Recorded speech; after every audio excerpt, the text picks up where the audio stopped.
رب اجعلني مقيم الصلاة ومن ذريتي رب اجعلني مقيم الصلاة ومن ذريتي ربنا وتقبل دعاء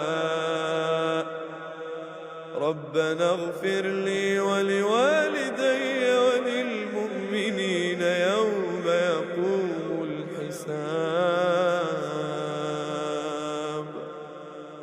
ولا تحسبن الله غافلا عما يعمل الظالمون ولا تحسبن الله غافلا عما يعمل الظالمون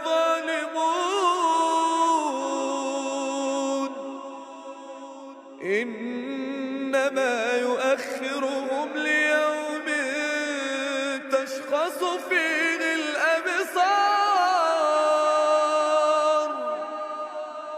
مهطعين مقنعي رؤوسهم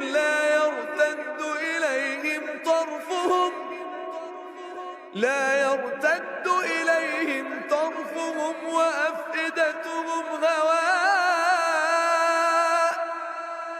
وأنذر الناس يوم يأتيهم العذاب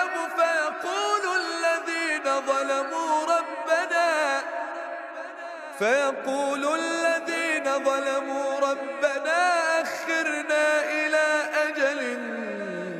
قريب نجب دعوتك ونتبع الرسل أولم تكونوا أقسمتم من قبل ما لكم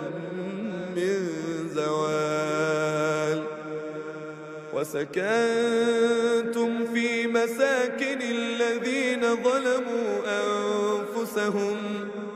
وتبين لكم كيف فعلنا بهم وضربنا لكم الأمثال وقد مكروا مكرهم وعند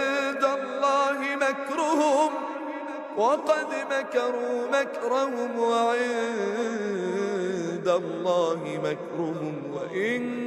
كان مكرهم